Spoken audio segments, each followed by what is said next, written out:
Hello' dear এস্পিৰেণ্টছ, সকলোকে মই ইকুইপাতৰ মঞ্চলৈ স্বাগতম জনাইছো। আমি অক্টোবৰ মাহৰ গুৰুত্বপূৰ্ণ বাতৰিসমূহ পঢ়ি আছিলো আৰু ইতিমধ্যে আমি এটা ক্লাছত ইম্পৰ্টেণ্ট টপিক কেইটামান ডিছকাছ কৰিছো, যিখিনি সাম্প্ৰতিক ঘটনাৱলীত আমি পঢ়িবলৈ পাইছিলো, বাতৰিসমূহত আছিলে। আৰু আজিও আমি কেইটামান ইম্পৰ্টেণ্ট টপিক, যিখিনি অক্টোবৰ মাহৰ বাতৰিত মানে ইম্পৰ্টেণ্ট টপিক হিচাপে আছে, সেইখিনি আমাৰ পৰীক্ষাৰ দৃষ্টিকোণৰ ফালৰ পৰা কেনেকে গুৰুত্বপূৰ্ণ হ'ব পাৰে সেই বিষয়ে আমি আজি পঢ়িম। আৰু আশা কৰিছো আপোনালোকে আগৰ ক্লাছটো সবে চাইছে আৰু আজিৰ ক্লাছটো ভালকে মানে গুৰুত্ব সহকাৰে চাব বুলি আমি আশা ৰাখিছো। আমি অসমীয়া মাধ্যমতো মানে ইংৰাজীৰ লগতে গোটেইখিনি বস্তু অসমীয়াত ৰাখিবৰ চেষ্টা কৰিছো। যিসকল মানে আপোনালোকৰ পৰীক্ষাৰ্থী, তেওঁলোকে অসমীয়া মাধ্যমত বিচাৰে প্ৰস্তুতি চলাবলৈ বা পৰীক্ষাত বহিবলৈ, তেওঁলোকৰ বাবে বিশেষকৈ আমি এই পদক্ষেপটো লৈছো। আমি আপোনালোকৰ বাবে যিখিনি অসমৰ লগতে যিখিনি দেশ বিদেশৰ যিখিনি খবৰ আছে, বাতৰি আছে, আমি ইংৰাজীৰ লগতে অসমীয়াটো আমি আপোনালোকৰ মাজলৈ আগবঢ়াই দিছো। গতিকে আশা কৰিছো আপোনালোক সকলোৱে ভাল পাব আৰু ভিডিঅ'ছ খিনি বা ক্লাছেছ খিনি চাব। ঠিক আছে, আজি আমি ষ্টাৰ্ট কৰিম। আমি এইখিনি টপিক আমাৰ এই ক্লাছটোত আমি কভাৰ কৰিম। এইখিনিতে এটা আপোনালোকক কিউআৰ দিয়া হৈছে। যিসকলে এই ক্লাছৰ নোটছ খিনি বা এই অসমীয়া PDF খিনি বিচাৰে, আপোনালোকে এই হোৱাটছএপ গ্ৰুপটোত জইন হ'ব পাৰে। কিউআৰটো স্কেন কৰি পেলাই আপোনালোকে গোটেইখিনি বস্তু তাত পাই যাব। ঠিক আছে, আজিৰ প্ৰথম আমাৰ টপিকটো হৈছে ভাৰতৰ 100খন উদ্যমী কৃষি জিলা বা ইন্সপিৰেশ্যনেল এগ্ৰিকালচাৰ ডিষ্ট্ৰিক্ট। গোটেই ভাৰতৰ ভিতৰত 100খন এনেকুৱা ডিষ্ট্ৰিক্ট বা জিলা আমাৰ ভাৰত চৰকাৰে চিলেক্ট কৰি উলিয়াইছে, বাছি উলিয়াইছে, যিসকলে মানে কি কৰিছে, বাকী যিমান আছে আৰু ডিষ্ট্ৰিক্ট, সেই সকলৰ তুলনাত অলপ কমকৈ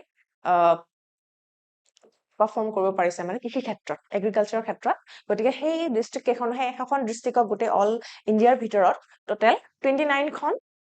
ইয়াত মেনশ্যন কৰি দিছে, 29খন ষ্টেটছ আৰু ইউনিয়ন টেৰিটৰী। আমাৰ 28খন ষ্টেটছ আৰু 8খন ইউনিয়ন টেৰিটৰী আছে। সেই গোটেই কেইখনৰ পৰা টোটেল মিলাই পেলাই, ষ্টেটছ আৰু ইউনিয়ন টেৰিটৰী মিলাই পেলাই 28খন চিলেক্ট কৰিছে ষ্টেটছ আৰু ইউনিয়ন টেৰিটৰী। তাৰ পৰা টোটেল 100খন কি কৰিছে, আমাৰ ডিষ্ট্ৰিক্ট লৈছে, যিকেইখন ডিষ্ট্ৰিক্টক কি কৰা হ'ব, সহায় কৰা হ'ব। আৰু এই ষ্টেপটো কোনে লৈছে, আমাৰ চৰকাৰে প্ৰধানমন্ত্ৰী ধন ধান্য কৃষি যোজনা বুলি যিখন স্কিম আছে, সেই স্কিমখনৰ আণ্ডাৰ এই স্পেচিফিক যিটো ষ্টেপটো লোৱা হৈছে। আৰু ইয়াৰ বিষয়ে আমাৰ ফাইনেন্স মিনিষ্টাৰ নিৰ্মলা সীতাৰমণে তেওঁৰ বাজেটতো মেনশ্যন কৰিছিলে। গতিকে এই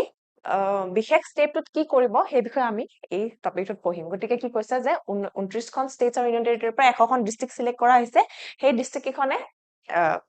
ছাৰ্ভেৰ যিবিলাক ডাটা বা ৰিপৰ্ট, সেইবিলাকৰ হিচাপত কিমান ভালকে কি কৰিব পৰা নাই, পাৰফৰ্ম কৰিব পৰা নাই এগ্ৰিকালচাৰত বা কৃষি ক্ষেত্ৰত। গতিকে তেওঁলোকক বিশেষভাৱে চৰকাৰৰ ফালৰ পৰা সহায় কৰা হ'ব। আৰু গম পাম আমি কি ক্ষেত্ৰত সেইখিনি চিলেক্ট কৰা হৈছে। কিছুমান বিশেষ ক্ৰাইটেৰিয়া লোৱা হৈছে, যিখিনি ক্ৰাইটেৰিয়াৰ পৰা এই পাৰ্টিকুলাৰ 100 ডিষ্ট্ৰিক্ট কি কৰা হৈছে, চিলেক্ট কৰা হৈছে। আৰু সেই 100 ডিষ্ট্ৰিক্টক কি কৰা হ'ব, স্পেচিয়েল কিছুমান হেল্প কৰা হ'ব, চৰকাৰৰ ফালৰ পৰা কিছুমান এইডছ দিয়া হ'ব। গতিকে সেইখিনিৰ ওপৰত যাতে তেওঁলোকে সেইখিনি হেল্প লৈ পেলাই যাতে ভাল পাৰফৰ্ম কৰিব পাৰে ফিউচাৰত, কৃষি ক্ষেত্ৰত যাতে আৰু আগুৱাই যাব পাৰে, সেই মানে বিশেষ দিশটো এই মানে স্পেচিফিক যিটো ষ্টেপ আছে, সেইটোৰ পৰা গুৰুত্ব দিয়া হৈছে চৰকাৰৰ ফালৰ পৰা। ঠিক আছে, ইয়াত কৈছে চাব, এই যোজনাৰ উদ্দেশ্য হৈছে কৃষিৰ উৎপাদনশীলতা বৃদ্ধি কৰা আৰু আঞ্চলিক বৈষম্যতা দূৰ কৰা। আঞ্চলিক বৈষম্যতা কিহৰ ক্ষেত্ৰত কৈছে, যিটো মানে উৎপাদনশীলতাৰ ক্ষেত্ৰত, মানে ডিছপেৰিটিজ ইন এগ্ৰিকালচাৰ। আমাৰ কৃষি ক্ষেত্ৰত উৎপাদনশীলতাৰ ক্ষেত্ৰত, কৃষি ক্ষেত্ৰৰ যিবিলাক উৎপাদনক্ষম ডিষ্ট্ৰিক্ট আছে, তাৰ ক্ষেত্ৰত সেই স্পেচিফিক টপিকটোত যিসকলে সমানে পাৰফৰ্ম কৰিব পৰা নাই, তাত ডিছপেৰিটি আহিছে বা বৈষম্যতা আহিছে। এখন ডিষ্ট্ৰিক্টে হয়তো মানে গোটেই অল ইণ্ডিয়াৰ ভিতৰত কিছুমান ডিষ্ট্ৰিক্টে অলপ বেছি পাৰফৰ্ম কৰে, কিছুমান পাৰ্টিকুলাৰ ষ্টেটৰ, কিছুমান ৰাজ্যৰ কিছুমান ডিষ্ট্ৰিক্টে বেছি ভালকে পাৰফৰ্ম কৰে, কিছুমানে হয়তো ইমানখিনি কৰিব পৰা নাই, ইমানখিনি উৎপাদন কৰিব পৰা নাই। আৰু যিহেতু মানে আমাৰ এতিয়াও আমি জানো বহুখিনি লোকৰ জীৱিকা এতিয়াও বৰ্তমান কি হয়, খেতি বা কৃষি।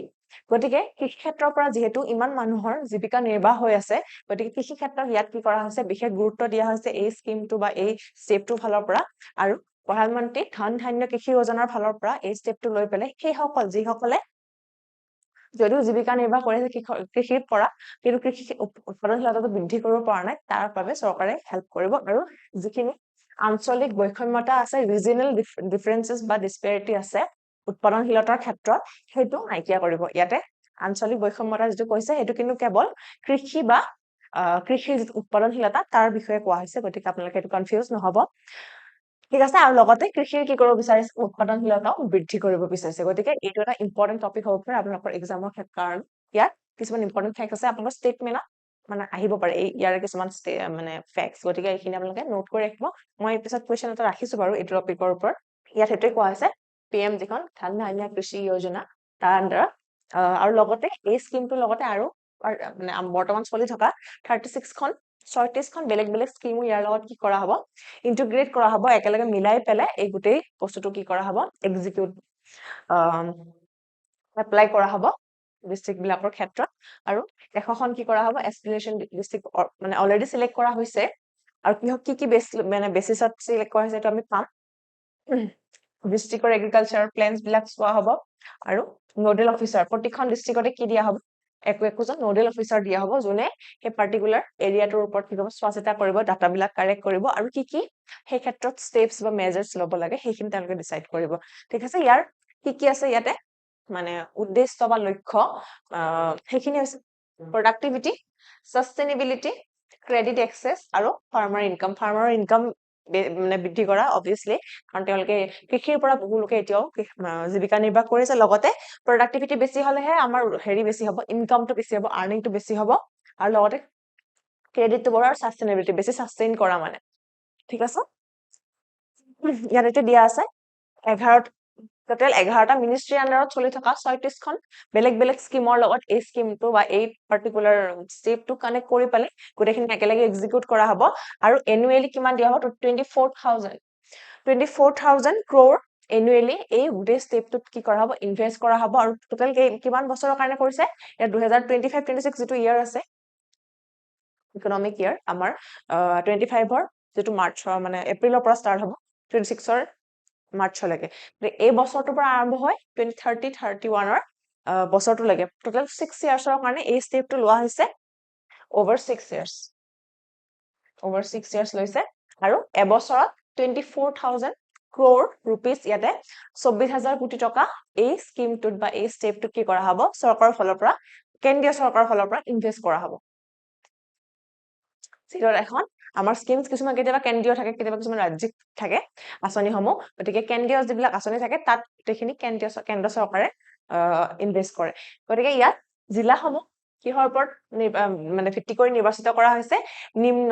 কৃষি উৎপাদন, যিবিলাক জিলাৰ যিবিলাক পাৰ্টিকুলাৰ ডিষ্ট্ৰিক্টৰ কৃষিৰ ক্ষেত্ৰত উৎপাদনশীলতা এতিয়াও সিমান বেছি হোৱাগে নাই, আৰু যাৰ পৰা তেওঁলোকৰ আৰ্নিংটো আৰু বেছি হ'ব পাৰে, সেই ক্ষেত্ৰত কৃষিৰ উৎপাদনশীলতাটো উৎপাদন বৃদ্ধি কৰাটো হৈছে ইয়াৰ এটা প্ৰাইম কি মটিভ বা উদ্দেশ্য। কম ফচল ঘনত্ব মানে হৈছে ডেনচিটিটো, কিমান ডেনচিটিত কিমান মানে আমাৰ আমি গুটি লগাও বা সিঁচো, সেইটোৰ ওপৰত ডিপেণ্ড কৰে কিমান বহললৈকে, কাৰণ কিছুমান জাগাত কিছুমান পাৰ্টিকুলাৰ বীজ ৰোপন কৰিলে তাত তেওঁলোকক বেছি জাগা লাগে, কিন্তু কিছুমান বীজে কি হয় কম জাগাতে তেওঁলোকে গ্ৰ' কৰে, গতিকে তাৰ ওপৰত ডিপেণ্ড কৰি আমি বীজটো সিঁচিবলগীয়া হয়, গতিকে সেইটোৰ ওপৰত ঘনত্ব বা ডেনচিটিটো ডিপেণ্ড কৰে। আৰু সৰ্বসাধাৰণত ঋণৰ সীমিত প্ৰৱেশৰ আধাৰত এইবিলাকৰ ওপৰত ডিপেণ্ড কৰি পেলাই এই পাৰ্টিকুলাৰ যিকেইটা ক্ৰাইটেৰিয়া আছে এইকেইটাৰ ওপৰত ডিপেণ্ড কৰি পেলাই আমাৰ যিকেইখন 100খন জিলা বা ডিষ্ট্ৰিক্ট চিলেক্ট কৰা হৈছে, এইকেইটা ক্ৰাইটেৰিয়াৰ ওপৰত ইয়াতে ইংলিছতো দিয়া আছে, districts were chosen based on low' agricultural productivity, low' crop intensity বা ডেনচিটি, আৰু below' average access to credit, যিবিলাকে কি নাপায়, ঋণ নাপায়, পটককে ঋণৰ মানে সহায় ল'ব নোৱাৰে, তেওঁলোকক কি দিয়া হ'ব, সুবিধা দিয়া হ'ব এই স্কিমখনৰ জৰিয়তে। এই যোজনাটো অৰ্থ বছৰ মই যিটো ক'লো 2025-26ৰ পৰা আৰম্ভ হৈ 30-31লৈকে চলি থাকিব, মানে 6 বছৰত বেছিও হ'ব পাৰে, কিন্তু এতিয়া মিনিমাম 6 years টাৰ্গেট কৰা হৈছে।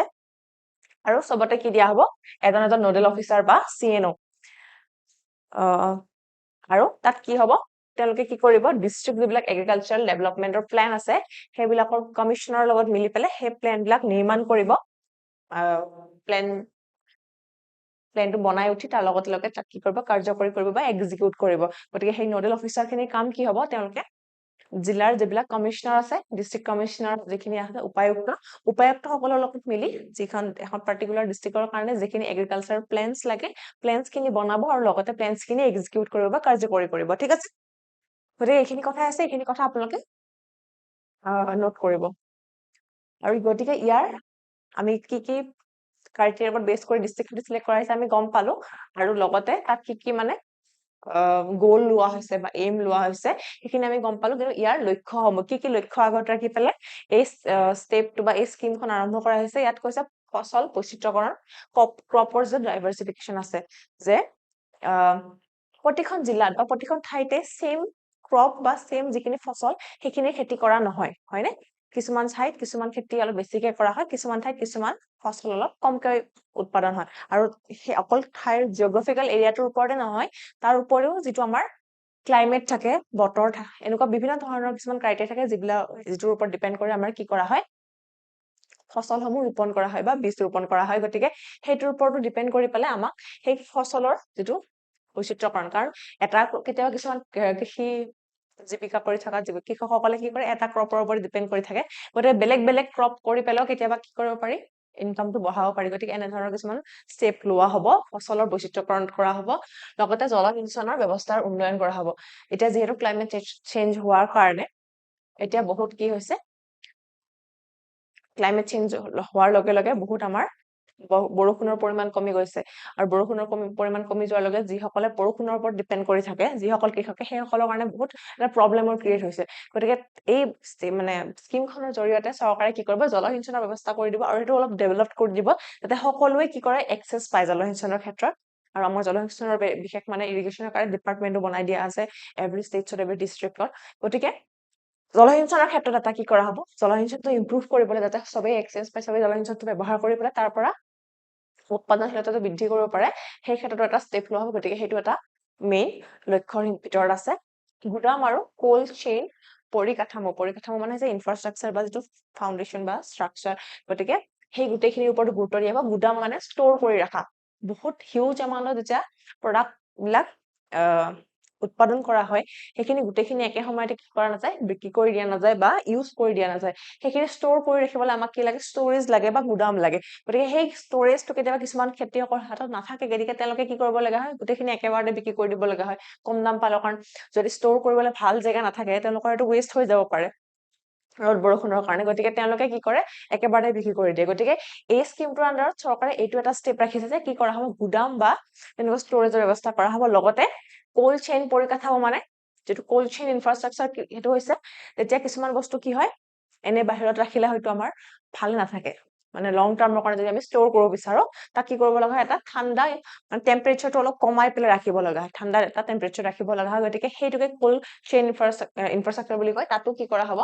মানে এনে ধৰণৰ ইনফ্ৰাষ্ট্ৰাকচাৰৰ ব্যৱস্থা কৰা হ'ব এই স্কিমখনৰ আণ্ডাৰত বা এই ষ্টেপটোৰ আণ্ডাৰত গতিকে এই দুটা মানে ষ্ট'ৰেজৰ ব্যৱস্থা কৰা হ'ব লগতে ষ্ট'ৰেজৰ লগতে কি কৰা হ'ব কোল্ড চেইনৰ যিটো ইনফ্ৰাষ্ট্ৰাকচাৰ সেইটো অলপ ডেভেলপ কৰা হ'ব ঠিক আছে আৰু লাষ্টলি এটা ষ্টেপ লক্ষ্য কি কৈছে এনহেন্স এক্সেছ টু ক্ৰেডিট মানে যিটো ঋণ আৰু বজাৰলৈ মাৰ্কেটলৈ মানে আমাৰ বজাৰত চবৰে কি নাপায় মই ক'লো বজাৰলৈ লৈ যাবলৈও কিছুমান কি লাগে সুবিধা লাগে পৰিবহণ ব্যৱস্থা উন্নত হ'ব লাগে যাতায়াত ভাল হ'ব লাগে সিমানখিনি বস্তু একেলগে লৈ যাব পৰাকৈ ট্ৰান্সপৰ্টেশ্যনো লাগে গতিকে সেই গোটেইখিনি মানে ওপৰত ডিপেণ্ড কৰে যে মাৰ্কেট এক্সেছটো কিমান ভাল কিমান ওচৰত মাৰ্কেট আছে বা মাৰ্কেটলৈ লৈ যাব পৰা সুবিধাখিনি আছে নে নাই লগতে আমাৰ ঋণ আছে নে নাই কেতিয়াবা কি হয় যদি আমি ডাঙৰ মানে এৰিয়াত খেতি কৰো বা অলপ ডাঙৰকে খেতি কৰো তেতিয়া আমাক কি লগা হয় অলপ বেছি মূলধনৰ জৰুৰত হয় বা প্ৰয়োজন হয় গতিকে সেই মূলধনখিনি আমি কেতিয়াবা নিজৰ হাতত হয়তো আমাৰ কৃষকসকলৰ হাতত নাথাকিব পাৰে সেই সময়ত গতিকে তেওঁলোকক কি দৰকাৰ হ'ব পাৰে ঋণৰ দৰকাৰ হ'ব পাৰে আৰু কেতিয়াবা কৃষকসকলে মানে পটককে কি নাপায় এক্সেছটো নাপায় ঋণৰ কাৰণে গতিকে এই স্কিমখনৰ জৰিয়তে কি কৰা হ'ব তেওঁলোকক ঋণ দিয়া হ'ব ঋণৰ আৰু বজাৰলৈ তেওঁলোকে সহজে যাতে যাব পাৰে প্ৰৱেশ কৰিব পাৰে সেইটোৰ ওপৰত তেওঁলোকক গুৰুত্ব দিয়া হ'ব এই চাৰিটা বস্তু হৈছে মেইন গ'ল বা এই গোটেই স্কিমখনৰ এই পাৰ্টিকুলাৰ ষ্টেপটো মানে প্ৰধানমন্ত্ৰী যিটো ধন ধান্য কৃষি যোজনাৰ আণ্ডাৰত যিটো 100 এছপিৰেশ্যনেল এগ্ৰিকালচাৰ ডিষ্ট্ৰিক্ট যিকেইখন কৃষি উদ্যমী জিলাৰ যিটো এটা ডেভেলপ কৰিবলৈ যিটো এটা ষ্টেপ লোৱা হৈছে তাৰ আণ্ডাৰত আমাৰ এইকেইটা গ'ল ৰখা হৈছে গতিকে এইকেইটা আপোনালোকৰ মানে সাবজেক্টিভ কুৱেশ্যনৰ কাৰণেও লগতে MCQৰ কাৰণেও ইম্পৰ্টেণ্ট হ'ব পাৰে, ষ্টেটমেণ্টত আহিব পাৰে, গতিকে এইকেইটা আপোনালোকৰ কাৰণে গুৰুত্বপূৰ্ণ। গতিকে ইয়াত আমাৰ কুৱেশ্যনটো আহিলে যে কোনবিলাক ডিষ্ট্ৰিক্টক চিলেক্ট কৰা হৈছে, একদম মানে ষ্টেট ৱাইজ যদি চাওঁ, আমাৰ 1 নম্বৰতে কি আছে, উত্তৰ প্ৰদেশ আছে। উত্তৰ প্ৰদেশৰ প্ৰায় 12খন জিলা ইয়াত এই 100খন মানে 100খন ডিষ্ট্ৰিক্টৰ ভিতৰত সোমাইছে, আৰু সেইকাৰণে উত্তৰ প্ৰদেশ বৰ্তমান ষ্টেটৰ ভিতৰত মানে ৰাজ্যৰ ভিতৰত 1 নম্বৰত আছে, ঠিক আছে। আৰু তাৰ লগে লগে ফলো কৰি পেলাই কোন আছে, মহাৰাষ্ট্ৰ আছে আৰু মধ্যপ্ৰদেশ আছে। তেওঁলোকৰ মহাৰাষ্ট্ৰ আছে 9খন আৰু মধ্যপ্ৰদেশৰ আছে 8খন, আৰু 8খন আছে আমাৰ ৰাজস্থানৰ। ৰাজস্থান আৰু মধ্যপ্ৰদেশৰ 8খন আছে, আৰু মহাৰাষ্ট্ৰৰ আছে 9খন। গতিকে এইকেইখন হৈছে তাৰ পিছতে ছেকেণ্ড আৰু থাৰ্ড প্লেচ হৈছে আমাৰ অসমৰ পৰাও 3খন জিলা লোৱা হৈছে। মই যিমান দূৰ জানো চাগে দৰং, ওদালগুৰি আৰু বাক্সা। যদি মোৰ ভুল হৈছে আপোনালোকে কমেণ্ট কৰি পেলাই তলত জনাব পাৰে, আৰু মই মানে এইটো ডাটাটো মই ভেৰিফাই কৰা নাই। গতিকে আপোনালোকে এবাৰ যদি জানে কোনোবাই অসমৰ কোন 3খন ডিষ্ট্ৰিক্ট এতিয়া চিলেক্ট কৰা হৈছে এই 100 এস্পিৰেশ্যন ডিষ্ট্ৰিক্টৰ আণ্ডাৰত, আপোনালোকে এইটো লিখিব পাৰে কমেণ্টত, ঠিক আছে। গতিকে এইকেইখন হৈছে টপত থকা। উত্তৰ প্ৰদেশ 1 নম্বৰত আছে, তাৰপিছতে আছে মহাৰাষ্ট্ৰৰ 9খন ডিষ্ট্ৰিক্টৰ সৈতে, উত্তৰ প্ৰদেশৰ 12খন আছে, আৰু তাৰপিছতে থাৰ্ডত কোন আছে, ৰাজস্থান আছে আৰু মধ্যপ্ৰদেশ আছে 8খন ডিষ্ট্ৰিক্টৰ লগত, ঠিক আছে। সৰি, এই পদক্ষেপে কম উৎপাদনশীল জিলাসমূহত কৃষি ৰূপান্তৰ সাধন, যিটো মই কলো যে যিবিলাক ডিষ্ট্ৰিক্টত বা যিকেইখন জিলাত ভাৰতৰ কমকৈ উৎপাদন হৈ আছে, কৃষিৰ ক্ষেত্ৰত উৎপাদনশীলতাটো ইমান বৃদ্ধি হোৱা নাই, আৰু তাৰ পৰা ফাৰ্মাৰ্ছ ইনকামটো মানে ইমান বেছি হোৱা নাই যিমানখিনি হ'ব লাগিছিলে, সেইটো কাৰণে এই বিশেষ মানে ষ্টেপটো লোৱা হৈছে, পদক্ষেপটো গ্ৰহণ কৰা হৈছে চৰকাৰৰ ফালৰ পৰা, আৰু এটা বিস্তৃত, এটা ৱাইড এংগেলৰ পৰা এইটো চোৱা হৈছে, এটা বিস্তৃত দৃষ্টিভংগী ৰাখি পেলাই কি কৰিছে যে উৎপাদনশীল বঢ়াবৰ কাৰণে এনে কৃষিৰ যিটো বৰ্তমান চিনেৰিঅ সেইটো ডেভেলপ কৰিবৰ কাৰণে, ৰূপান্তৰ কৰিবৰ কাৰণে এই ষ্টেপটো লোৱা হৈছে। আৰু ইয়াৰ লগতে কি কৰিব, যিটো ইনফ্ৰাষ্ট্ৰাকচাৰ এইটো ডেভেলপ কৰিব, আৰু বজাৰত যাতে সহজে চবে এক্সেছ পায়, সকলো কৃষকে যাতে সোনকালে নিজৰ কৃষিখিনি মানে ডেভেলপ কৰি লগে লগে তাৰ পৰা বজাৰত এক্সেছ পায়, আৰু তেওঁলোকে গোটেই কামখিনি কৰিবলৈ ঋণত মানে ক্ৰেডিট ল'বৰ কাৰণে এক্সেছ পায়, সেই গোটেইখিনি ইয়াতে ইনিচিয়েটিভ ইয়াৰ জৰিয়তে লোৱা হৈছে, ঠিক আছে। মই আশা ৰাখিছো সকলোৱে ভালকে টপিকটোৰ বিষয়ে বুজি পাইছে। আপোনালোকে ইয়াৰ লগতো আৰু নিজৰ ফালৰ পৰা কিছুমান ইম্পৰ্টেণ্ট পইণ্টছ এড কৰিব পাৰে, যিটো এই টপিকটোৰ লগত জড়িত, ঠিক আছে। নেক্সট আমাৰ টপিকটো হৈছে ৰিজাৰ্ভ বেংক অফ ইণ্ডিয়াৰ সংস্কাৰ মানে কিছুমান ৰিফৰ্মছ তেওঁলোকে আনিছে। কিহৰ কাৰণে আনিছে, আমাৰ যিটো কাৰেঞ্চি, ইণ্ডিয়াৰ যিটো কাৰেঞ্চি ৰূপী বুলি কওঁ, তাৰ আন্তঃৰাষ্ট্ৰীয়কৰণ, ইণ্টাৰনেশ্যনেলাইজিং কৰিব বিচাৰিছে আমাৰ ৰিজাৰ্ভ বেংকে। সেইটোৰ ওপৰত এই টপিকটো আছে আমাৰ। ৰূপীটো হৈছে এটা কাৰেঞ্চি আমাৰ যিটো ভাৰতৰ লগতে আৰু দুখনমান কাষ পাজৰৰ আমাৰ কাণ্ট্ৰিত এইটো চলাচল কৰে, আৰু ইয়াৰ বাহিৰত যেতিয়া আমি যাবলগীয়া হয়, ভাৰতৰ বাহিৰত মেইনলি আমাৰ কি লগা হয়, ডলাৰ লগা হয়, বা বেলেগ বেলেগ কাণ্ট্ৰিত বেলেগ বেলেগ কাৰেঞ্চি তেওঁলোকৰ আছে, কিন্তু মেইনলি গোটেই ইণ্টাৰনেশ্যনেলি এটা চলা আমাৰ হেৰিটো কি হৈছে, কাৰেঞ্চিটো হৈছে ডলাৰ। ডলাৰৰ এতিয়া মানে চবতছে বেছি চলি আছে গোটেই কাণ্ট্ৰিত, মেক্সিমাম কাণ্ট্ৰিত মানে আমাৰ ডলাৰটো প্ৰযোজ্য হয়, কিন্তু সেই ক্ষেত্ৰত আমাৰ ৰূপী এতিয়াও বহুত পিছ পৰি আছে। আমি এতিয়াও যদি চাবলৈ যাওঁ মানে $1 এতিয়া আমাৰ চাগে 80তকৈ বেছিকে আমাৰ ভাৰতীয় ৰূপীটো লাগে। গতিকে সেই ক্ষেত্ৰত আমাৰ ৰিজাৰ্ভ বেংক অফ ইণ্ডিয়া, আমাৰ যিটো ভাৰতৰ ৰিজাৰ্ভ বেংক অফ ইণ্ডিয়া এইটো ষ্টেপ লৈছে বা সংস্কাৰ কৰিব বিচাৰিছে, ৰিফৰ্মছ আনিব বিচাৰিছে, যে যাৰ জৰিয়তে কি কৰিব পৰা হয়, ৰূপীৰ আন্তঃৰাষ্ট্ৰীয়কৰণ কৰিব পৰা হয়, আৰু যাতে ৰূপীৰ মানে যিটো এক্সেছটো আৰু দূৰলৈ বাঢ়ে, এক্সপাণ্ড হয়, ৰূপীয়ে যাতে আমাৰ ইণ্ডিয়াৰ লগতে ইণ্ডিয়াৰ বাহিৰৰ মাৰ্কেটতো ৰূপীটো চলিব পাৰে, বা ৰূপীৰ ব্যৱহাৰ হয় ৱাইড এংগল মানে ৱাইড এৰিয়াত, সেই বস্তুটোৰ কাৰণে এই মানে কিছুমান ষ্টেপছ লৈছে আৰু কিছুমান ৰিফৰ্মছ আনিছে, আৰু কি লৈছে এইটো আমি দেখা পাম। ইয়াৰ লগতে আৰু এটা চেষ্টা কৰিছে যে যিটো আৰ্থিক যিখন মাৰ্কেট আছে, আমাৰ ফাইনেন্সিয়েল মাৰ্কেটখন আৰু ডিপ কৰিব বিচাৰিছে, আৰু অলপ মানে গভীৰ কৰিব বিচাৰিছে, সেই ক্ষেত্ৰত কিছুমান ৰিফৰ্মছ আনিছে। ৰূপীৰ যিটো আন্তঃৰাষ্ট্ৰীয়কৰণ বুলি যিটো কওঁ, তাৰ এটা মেইন অৰ্থটো মানে অৰ্থ বুলি যদি কওঁ, তাক কি বুজে, বুজায় ভাৰতীয় ৰূপীক বিশ্ব বাণিজ্য আৰু আৰ্থিক লেনদেনত ব্যৱহাৰ কৰাৰ অনুমতি দিয়ে আমি এতিয়া বিশ্ব দৰবাৰ যদি আমি যেটো কথা মই ক'লো ভাৰতৰ বাহিৰত যোৱাৰ লগে লগে আমি কি কৰিব লগা হয় এক্সচেঞ্জ কৰিব লগা হয় আমি কাৰেন্সিটো লৈ গৈ পেলাই যিখন কান্ট্ৰীত যাও সেই কান্ট্ৰীখনত কি কৰা হয় আমি আমাৰ কাৰেন্সিটো দি পেলাই এক্সচেঞ্জ কৰি লও তেওঁলোকৰ কাৰেন্সি হয়নে গতিকে সেই ক্ষেত্ৰত আমাৰ বহুতখিনি অসুবিধাৰ আমি কেতিয়াবা সন্মুখীন হ'ব লগা হয় কিন্তু যেতিয়া আমি আন্তঃৰাষ্ট্ৰীয়কৰণ হৈ যাব আমাৰ ৰূপীৰ তেতিয়া আমি ৰূপীটো আমি ভাৰতৰ বাহিৰৰ কিছুমান কান্ট্ৰীটো আমি কি কৰিব পাৰিম এটো ইউজ কৰিব পাৰিম যেনেকে ডলাৰটো এতিয়া আমেৰিকা যুক্তৰাষ্ট্ৰৰ লগতে বিভিন্ন কান্ট্ৰীত কি হয় ইউজ হয় ওয়াইডলি আৰু প্ৰতিখন মাৰ্কেটৰে যেটো মানে কিমান আপ ডাউন হৈছে ভ্যালুটো আমি ডলাৰৰ লগতে কম্পেয়াৰ কৰি পেলাই চাম হয়নে আমি এতিয়া ৰূপীটো যদি কম্পেয়াৰ কৰিব লগা হয় হেটো আমি ডলাৰৰ লগতে কম্পেয়াৰ কৰো আৰু সেই ক্ষেত্ৰত যদি চাব যাওঁ আমি ৰূপী এতিয়াও বহুত পিছ পৰি আছে মানে যদি ডলাৰৰ লগত কম্পেয়াৰ কৰিব যাওঁ গতিকে ডলাৰৰ লগত যদি আমি ফেয়াৰ মাৰিব লগিয়া হয় বা কম্পিটিশন কৰিব লগিয়া হয় তেতিয়া আমি কি কৰিব লাগিব ৰূপীক আন্তঃৰাষ্ট্ৰীয়কৰণ কৰিব লাগিব ইন্টাৰনেশনালি বা গ্লোবালি আমি ৰূপীৰ যেটো এক্সপানশনটো আৰু বঢ়াব লাগিব ঠিক আছে rupee to be used globally যাতে ৰূপীৰ ব্যৱহাৰটো বাঢ়ে আৰু হেতু এলাও হয় মানে গ্লোবালি ইউজ কৰিবলৈ সেই ক্ষেত্ৰত এই সংস্কাৰখিনি আমাৰ ৰিজাৰ্ভ বেংক অফ ইণ্ডিয়াই লৈছে ভাৰতৰ সৈতে আমেৰিকাৰ বাণিজ্যিক সংঘাত বৃদ্ধি পাইছে আমাৰ ইকনমিক ক্ষেত্ৰত মানে ইকনমিক ফিল্ডখনত ইউএসএ আৰু ভাৰতৰ কিছুমান সংঘাত আছে বা কিছুমান কম্পিটিশন আছে তোমাৰ কলো আৰু সেইকাৰণে আমাৰ ডলাৰৰ যেটা অল্টাৰনেটিভ আমি যাতে ডলাৰে ইউজ কৰিব নহয় লগিয়া নহয় যদি আমি গ্লোবাল মাৰ্কেটত যাও যাতে আমি নিজৰ ৰূপীটোৱে ইউজ কৰিব পাৰো সেই কাৰণে এতিয়া আমাৰ আৰবিআই এতিয়া সতৰ্ক হৈছে আৰু কিছুমান সংস্কাৰ আনিব বিচাৰিছে কিছুমান উল্লেখযোগ্য ব্যৱস্থা গ্ৰহণ কৰিছে কিছুমান উল্লেখযোগ্য স্টেপস কিছুমান লৈছে আৰু এই পদক্ষেপ বিলাকৰ উদ্দেশ্য হৈছে আৰ্থিক বজাৰ শক্তিশালী কৰি তোলা আমাৰ মাৰ্কেটখন আৰু ষ্ট্ৰং কৰি তোলা লগতে আমাৰ এটা ৰূপীটো মানে আন্তঃৰাষ্ট্ৰীয়কৰণ হোৱাৰ লগে লগে আৰু হেটো যাতে স্থায়ী হৈ যায় এটা মানে স্থায়ী পদক্ষেপ গ্ৰহণ কৰা ৰূপীৰ ক্ষেত্ৰত ৰূপী আন্তঃৰাষ্ট্ৰীয়কৰণ হৈ পেলাই কেতিয়াবা যাতে কৰিব পাৰো হেটো টাইপৰ নহয় এটা মানে পাৰ্টিকুলাৰলি ষ্টেবল এটা ষ্টেপ ল'ব বিচাৰিছে আমাৰ আৰবিআই আৰবিআই কিছুমান মেইন যিবিলাক ঘোষণা বা ডিক্লেৰেচন হেতু ইয়াত কৈছে মুদ্ৰানীতি সিদ্ধান্ত এটা লৈছে মুদ্ৰানীতিৰ ক্ষেত্ৰত ৰেপো ৰেটটো কি কৰিব 5.5% তে ষ্টেবল কে মানে ষ্টেটিক কে ৰাখিব চেঞ্জ নকৰে নিউট্ৰেল কৰি ৰাখিব ৰেপো ৰেট মানে হৈছে আমাৰ চেন্ট্ৰেল যেটো বেংক আৰবিআই যেতিয়া যিবিলাক ৰিজনাল বেংক বিলাকক বা বাকি বেংক বিলাকক যেতিয়া লোন দিয়ে বাকি বেংক বিলাকে এটা আমি যেনেকে বেংকৰ পৰা লোন ললে এটা ইন্টাৰেষ্ট দিব লাগে তেনেকে বাকি বেংক বিলাকক আৰবিআইৰ পৰা লোন ললে এটা কি দিব লাগে ইন্টাৰেষ্ট দিব লাগে আৰু সেই ইন্টাৰেষ্টটো কেতিয়াবা চেঞ্জ কৰি থাকে তেওঁলোকে কিন্তু এবাৰ তেওঁলোকে কি কৰিছে এটা particular fix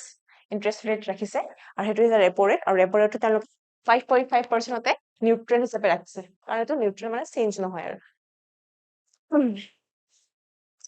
So, the RBI kept the repo rate unchanged at 5.5% and monetary policy stands neutral. সেইকাৰণে মুদ্ৰানীতিটো এতিয়া নিউট্ৰেল হৈ থাকিব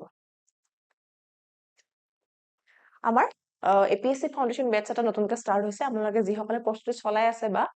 অহাবাৰৰ পৰীক্ষাত অৱতীৰ্ণ হ'ম বুলি ভাবিছে আপোনালোকে এই ফাউন্ডেশন বেটচটো জয়েন কৰিব পাৰিব এনৰোল হ'ব পাৰে আমাৰ এটা স্ক্ৰিনত যিখিনি নাম্বাৰ দি আছে সেই নাম্বাৰখিনিত আপোনালোকে কন্টেক্ট কৰিলে বাকি ডিটেইলছখিনি আপোনালোকে পাই যাব So, next step to কি লৈছে কৰ্পোৰেট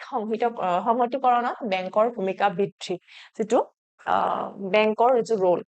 কৰ্পোৰেট সেক্টৰটো কনসলিডেট কৰাৰ ক্ষেত্ৰত বেংকৰ যেটো বেংকৰ ৰোলটো আৰু বেছি এনহান্স কৰা বা এক্সপান্ড কৰাটো এটা আৰবিআই ৰিফৰ্মৰ ভিতৰত ইয়াত আছে নেক্সট টু কি আছে ৰূপী আন্তঃৰাষ্ট্ৰীয়কৰণৰ পদক্ষেপ যেটো কলো প্ৰথমতে যেটো মেইন ষ্টেপটোৱে হৈছে ৰূপীটো আন্তঃৰাষ্ট্ৰীয়কৰণ কৰা আৰু বাকি দেশসকলক মানে কি কৰা ৰূপীৰ জৰিয়তে লেনদেন কৰা বাকি দেশসকলৰ লগত ইয়াতে এটা কি কৰিছে সীমান্ত যিবিলাক আমাৰ ৰাষ্ট্ৰ আছে আমাৰ কাষে পাজৰে যিবিলাক ৰাষ্ট্ৰ আছে বা দেশ আছে সেই দেশবিলাক যেনে নেপাল ভুটান শ্ৰীলংকা তাত যদি আমাৰ যিবিলাক বেংক আছে ভাৰতীয় যিবিলাক বেংক আছে সাপোজ এছবিআই এটা ব্ৰাঞ্চ আছে সেই ব্ৰাঞ্চটোৰ পৰা যদি লোন দিব লগিয়া হয় যেটা ডলাৰত দিব লগিয়া হয় যেটা ৰূপীতে দিব পাৰো সেই ক্ষেত্ৰত এটা কি লৈছে মেজাৰ এটা লৈছে আমাৰ আৰবিআই তেতিয়া কি হ'ব ৰূপীৰ এটা ইউজেছটো অলপ বাঢ়িব অলপ এক্সপান্ড হ'ব আৰু তেতিয়া হেতু আন্তঃৰাষ্ট্ৰীয়কৰণৰ ক্ষেত্ৰত আমাৰ সুবিধা হ'ব বা এটা ষ্টেপ বেছিকে দিয়া হ'ব গতিকে আমাৰ কাখৰৰ যিখিনি পাঁচটা যিখিনি দেশ আছে সেই দেশখিনি কি কৰা হ'ব লোন দিয়াৰ ক্ষেত্ৰত ৰূপীতে যাতে লোনটো দিব পাৰো সেই ক্ষেত্ৰত আমাৰ RBI ভূমিকা এটা গ্ৰহণ কৰিছে আৰু যাতে আমি প্ৰতিটো ক্ষেত্ৰতে ডলাৰৰ ওপৰত নিৰ্ভৰ কৰিব লগা নহয় ইণ্টাৰনেশ্যনেল মাৰ্কেটখনত আমি যাবলৈ বা লেনদেন কৰিবলৈ আমি যাতে ডলাৰৰ ওপৰত নিৰ্ভৰ কৰিব লগা নহয় আমি আমাৰ হাতত এটা অল্টাৰনেটিভ এটা থাকে আমি যাতে ৰুপিটো সিমানেই ব্যৱহাৰ কৰিব পাৰো সেই ক্ষেত্ৰতো কি কৰিছে এটা ষ্টেপ লৈছে আঞ্চলিক আৰ্থিক প্ৰভাৱটো বৃদ্ধি কৰা ৰুপিৰ আৰু ৰুপিৰ স্থিতিত বিশ্বাস বৃদ্ধি কৰা যাতে আমি ৰুপিটো যেনেকে ডলাৰ বুলি কোৱাৰ লগে লগে আমাৰ যিটো এটা ট্ৰাষ্ট থাকে সেইটো যাতে আমাৰ ৰুপিৰ ক্ষেত্ৰতো আমি কি কৰিব পাৰো সৃষ্টি কৰিব পাৰো আৰু বৃদ্ধি কৰিব পাৰো ৰুপিৰ ওপৰত যাতে ট্ৰাষ্টটো মানুহৰ বৃদ্ধি হয় সেই ক্ষেত্ৰতো RBI এটা ষ্টেপ লৈছে নেক্সটটো কি কৈছে বজাৰৰ গভীৰতা আৰু তৰতা বৃদ্ধি কৰা লিকুইডিটিটো বৃদ্ধি কৰা যাতে বেছি ট্ৰান্সপাৰেন্ট আৰু ওপেন হয় মাৰ্কেটখন সেই ক্ষেত্ৰত এটা ষ্টেপ লৈছে আৰু লাষ্টলি কি কৰিছে ডলাৰ লগতে আৰু বাকি যিবিলাক আছে আমাৰ যিখিনি মানে অলপ বেছি মানে ইউজ হয় সেইখিনিৰ লগতে সেইখিনি মানে কাৰেন্সিৰ লগতে বাকি যিবিলাক কাৰেন্সি আছে বাকি মুদ্ৰাসমূহকো কি কৰা অন্তৰ্ভুক্ত কৰা এই মাৰ্কেটখনৰ ভিতৰত তাৰপিছত তাৰ আন্ডাৰতে আছে ডলাৰৰ পথ নিৰ্ধাৰণৰ অদক্ষতা আমি ডলাৰটো কেনেকে কেতিয়া চেঞ্জ হ'ব কেতিয়া বাঢ়িব ডলাৰৰ মানে ভ্যালুটো আমি সেইটো মানে বেছিকে কি কৰিব ট্ৰেক কৰিব নোৱাৰো বহুত মানে এইটো ডলাৰ ৰুট কৰাটো মানে ইনএফিচিয়েন্ট বুলি কৈছে ইনএফিচিয়েন্সি আছে আৰু সেই কাৰণে কি কৰে ৰুপিৰ যিখন বজাৰ আমাৰ ৰুপিৰ আন্ডাৰত যিখন মাৰ্কেট আছে সেই মাৰ্কেটখন বেছি গভীৰ কৰা আৰু বেছি মানে বহল কৰা বেছি এক্সপান্ড কৰা যাতে মানুহে ৰুপিৰ ব্যৱহাৰৰ ওপৰত বেছি গুৰুত্ব দিয়ে ডলাৰৰ লগতে মানে পটককে যদিও আমি ডলাৰৰ সমানত আহিব নোৱাৰো ডলাৰৰ লগতে যাতে আমি মানে কম্পিটিশন দিব পৰাকৈ আমি ৰুপিৰ মাৰ্কেটখন আৰু কি কৰিব পাৰো ডাঙৰ কৰিব পাৰো লগত বাণিজ্যৰ ক্ষেত্ৰত মানে বেপাৰ বাণিজ্যৰ ক্ষেত্ৰত আমি এটা শক্তিশালী এটা কাৰেন্সি হিচাপে ৰুপিকো আমি প্ৰতিষ্ঠা কৰিব পাৰো আৰু তাৰ পিছত আছে এটা ষ্টেপ আছে ডাঙৰ ঋণ গ্ৰহীতা যিবিলাক ফ্ৰেমৱৰ্কৰ সহজীকৰণ লগতে 2006 চনত কি কৰিছিলে RBI এটা ৰুল বনাই দিছিলে যে বেংক বিলাকে লোন দিব নোৱাৰিব পাৰ্টিকুলাৰ এটা কোম্পানীক যদি সেই কোম্পানীটোৱে বেলেগ এটা কোম্পানী পটককে কি মানে ক্ৰয় কৰিব বিচাৰে বা কিনিব বিচাৰে কাৰণ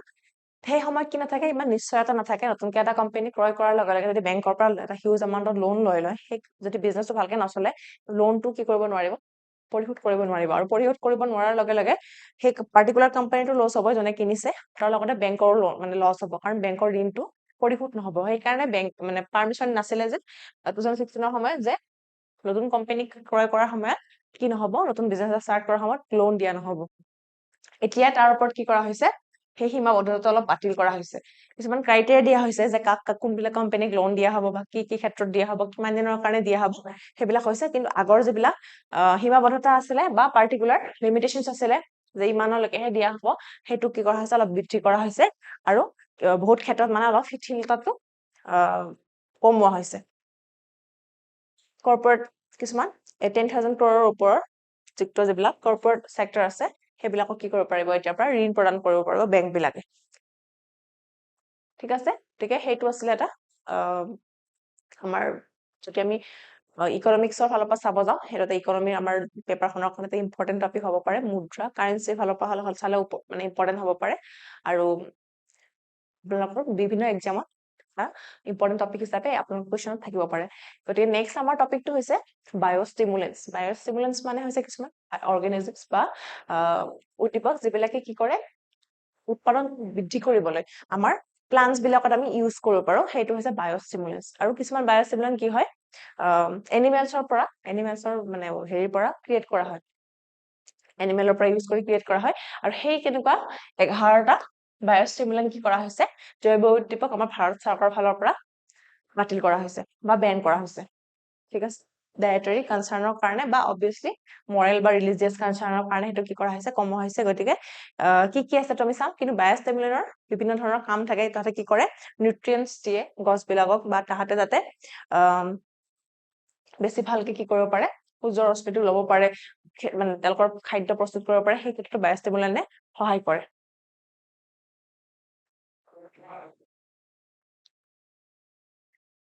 আগতে মানে ইয়াৰ আগৰ সময়ত বায়োষ্টিমুলেন্টটো কি আছিলে এলাউড আছিলে অনুমোদিত আছিলে আৰু ইয়াৰ উৎপাদন আছিলে কিছুমান কুকুৰা বা গৰুৰ ছাল এনেকুৱা ধৰণৰ কিছুমান এনিমেলৰ বডি পাৰ্টস ইউজ কৰি পেলাই তাৰ পৰা বায়োষ্টিমুলেন্ট বিলাক ক্ৰিয়েট কৰা হৈছিলে আৰু এইবিলাক বিভিন্ন প্লান্টছত ইউজ কৰা হৈছিলে কিন্তু এতিয়া পাৰ্টিকুলাৰলি মানে ৰিলিজিয়াছ সাইডৰ ফালৰ পৰা যদি চাব যাওঁ ৰিলিজিয়াছ পইণ্ট অফ ভিউৰ পৰা যদি আমি চাব যাওঁ তেতিয়া কি কৰা হয় এইটো এটা মানে অলপ কনচাৰ্ণ হৈ যায় আৰু সেইকাৰণে বৰ্তমান 11টা বায়োষ্টিমুলেন্ট আমাৰ ভাৰত চৰকাৰৰ ফালৰ পৰা কেন্দ্ৰীয় চৰকাৰৰ ফালৰ পৰা কি কৰা হৈছে বাতিল কৰা হৈছে বা বেন কৰা হৈছে ঠিক আছে ইয়াত যে পিক টিস্যু আমাৰ যেটো গাহৰি থাকে গাহৰিৰ টিস্যু কিছুমান স্পেলিং ইয়াত ভুল হৈ থাকিব পাৰে দেই আছামিজ স্পেলিং বিল আৰু গৰুৰ ছাল ব্যৱহাৰ কৰা হৈছিলে কুকুৰাৰ কিছুমান মানে বডি পাৰ্ট ইউজ কৰা হৈছিলে গতিকে এই গোটেইখিনি কি কৰা হ'ব এতিয়া পৰা সেকেন্ড ফিডাৰ্স আৰু এই সিদ্ধান্তটো কিহৰ কাৰণে লোৱা হৈছে হিন্দু আৰু জৈন সম্প্ৰদায়ৰ যিখিনি লোক আছে তেওঁলোকৰ পত্ৰীৰ কাৰণে যেটো মই ক'লো ৰিলিজিয়াছ যেটো ফেক্টৰ সেই ফেক্টৰটোৰ কাৰণে পশু উৎসৰ পৰা এনিমেল যিবিলাক সোৰ্স থাকে তাৰ পৰা যিখিনি বায়োস্টিমুলেন্ট ক্ৰিয়েট কৰা হয় বা মানে উৎপাদন কৰা হয় সেইখিনি কি কৰা হৈছে বেন কৰা হৈছে আৰু কৃষি গৱেষণা পৰিষদে যেটো মই কৈছো প্ৰথমতে হেতু কি কৰা হৈছিল আৰম্ভণিতে তাত অনুমোদন দিয়া হৈছিল কৃষি গৱেষণা পৰিষদৰ ফালৰ পৰা তাত অনুমোদন দিয়া আছিল অনুমোদিত আছিল কিন্তু যেতিয়া এনেকুৱা ধৰণৰ কনচাৰ্ন বিলাক ক্ৰিয়েট হল বিভিন্ন সম্প্ৰদায় বিলাকেও কলে যে প্ৰতিপৰা মানে প্ৰকাশ কৰিলে আৰু ডায়েটাৰী কনচাৰ্নৰ ফালৰ পৰা এইখিনি বৰ্তমান কি কৰা হৈছে নতুনকৈ সিদ্ধান্ত লৈ পেলাই ইয়াক কি কৰা হৈছে এগ্ৰিকালচাৰ মিনিষ্ট্ৰীয়ে ইয়াক বেন কৰিছে এখন নতুন জাননী জাৰি কৰিছে আৰু জাৰি কৰি পেলাই ইয়াক মানে হেৰি কৰা হৈছে বেন কৰি পেলাই ইয়াক স্কেডুল 6 পৰা বাদ দিয়া হৈছে কি কৈছে আইচিআৰৰ ডাইৰেক্টৰ জেনেৰেল মংগিলাল যাতে কয় যে আৰম্ভণিতে এই অনুমোদন ফসলসমূহৰ উৎপাদন বৃদ্ধিৰ কাৰণে প্ৰযুক্তিগত তথ্যৰ আধাৰত মানে যিবিলাক আগৰ ডাটা আছিলে যিখিনি ইউজ কৰিলে আমাৰ কি হ'ব ডেভেলপমেন্ট হ'ব আৰু প্লান্টছ খিনে উৎপাদনশীলতাটো বৃদ্ধি হ'ব বুলি ডাটা হিচাপত আমি পাইছিলো আৰু সেই কাৰণে আমি অনুমোদন দিছিলো বুলি তেওঁ কৈছে যিজন ডিৰেক্টৰ জেনেৰেল হয় আইচিআৰ আৰু সেই পিছত সেই কাৰণে ইউজ কৰি থকা হৈছিলে ইমান দিনেদি কিন্তু এতিয়া বৰ্তমান নৈতিক ফালৰ পৰা মৰেলৰ ফালৰ পৰা ধৰ্মীয় ৰিলিজিয়াছ সাইডৰ পৰা আৰু ডায়েটাৰী সাইডৰ পৰাও সেইবিলাক যেটো কিছুমান ভেজিটেৰিয়ানছ থাকে আৰু সেইটো বস্তুটো ইউজ কৰাৰ লগে লগে প্লান্টছত কি হয় তাৰ বস্তুবিলাক আহি যায় আৰু সেই কাৰণে ইয়াক বৰ্তমান বিভিন্ন ফালৰ পৰা ডিসাইড কৰি পেলাই ইয়াক বৰ্তমান বাতিল কৰা হৈছে এই বস্তুটো আহিব পাৰে ট্ৰিকিকে যে আগতে মানে ইয়াক প্ৰযোজ্য আছিলে এই ক্ষেত্ৰত অনুমোদন আছিলে ব্যৱহাৰৰ ক্ষেত্ৰত বায়োস্টিমুলেন্ট ব্যৱহাৰৰ ক্ষেত্ৰত কিন্তু বৰ্তমান নতুনকে ইয়াৰ কাৰণে এখন নটিচ দিয়া হৈছে আৰু 11টা টোটাল বায়োস্টিমুলেন্ট ইয়াৰ পৰা কি কৰা হৈছে বাতিল কৰা হৈছে স্কেডুল 6 পৰা ইয়াক বাহিৰ কৰা ফাৰ্টিলাইজাৰ কন্ট্ৰোল অৰ্ডাৰ এটা কৰা হৈছে নেক্সট আছে ডৰা বিল আমাৰ যেনেকৈ দীপৰ বিল আছে তেনেকুৱা এটা জলাশয় হয় ডৰা বিল আৰু ডৰা বিল ক'ত আছে অসমৰ কামৰূপ জিলাৰ ৰামপুৰৰ 2 নং গাঁৱত অৱস্থিত এটা প্ৰাকৃতিক জলাশয় এটা নেচাৰেল জলাশয় আৰু য'ত কি থাকে বিভিন্ন ধৰণৰ প্ৰজাতিৰ গছ-গছনি আছে প্লান্ট আছে ফ্লোৰা আৰু ফনা আছে আৰু তাৰ পৰিসৰটো প্ৰায় 200 হেক্টৰ একৰ বহুত এটা ডাঙৰ এৰিয়া ডৰাবিল কি হয় কুলচি নদীৰ লগত ডাইৰেক্টলি যেটো আমাৰ ব্ৰহ্মপুত্ৰৰ এটা ট্ৰিবিউটৰি কুলচি নদীৰ লগত জড়িত আৰু তাত এটা বহুত বৃহৎ ইকোসিস্টেম ডৰাবিলত আছে আৰু সেই নদীৰ জলাশয়ৰ মুখ্য প্ৰবাহ আৰু নিষ্ক্ৰমণ পথ ৰূপে কাৰ্য কৰে জলাশয়ৰ পৰা যদি প্ৰবাহিত হ'বলগীয়া হয় নিষ্ক্ৰমণ হ'বলগীয়া হয় কাৰ জৰিয়তে যায় কুলচি নদীৰ জৰিয়তে যায় ঠিক আছে আৰু যিমানখিনি ডাটা কালেক্ট কৰা হৈছে তাৰ ভিত্তিত কৰা হৈছে উদ্ভিদৰ ক্ষেত্ৰত ৭৪ প্ৰজাতিৰ কি আছে মাছ আছে আৰু উদ্ভিদ আছে ৭ প্ৰজাতিৰ খাদ্য ঔষধি উদ্ভিদ আছে ৬ প্ৰজাতিৰ সাৰ আছে এনে ধৰণৰ বিভিন্ন উদ্ভিদ তাত পোৱা যায় আৰু ৩ প্ৰজাতিৰ গৃহস্থলী সামগ্ৰী আছে যিবিলাক আমি ঘৰুৱা হেৰিত ইউজ কৰো গতিকে ফ্লোৰা আৰু ফনাৰ ফালৰ পৰা বহুত ৰিচ হয় এই এৰিয়াটো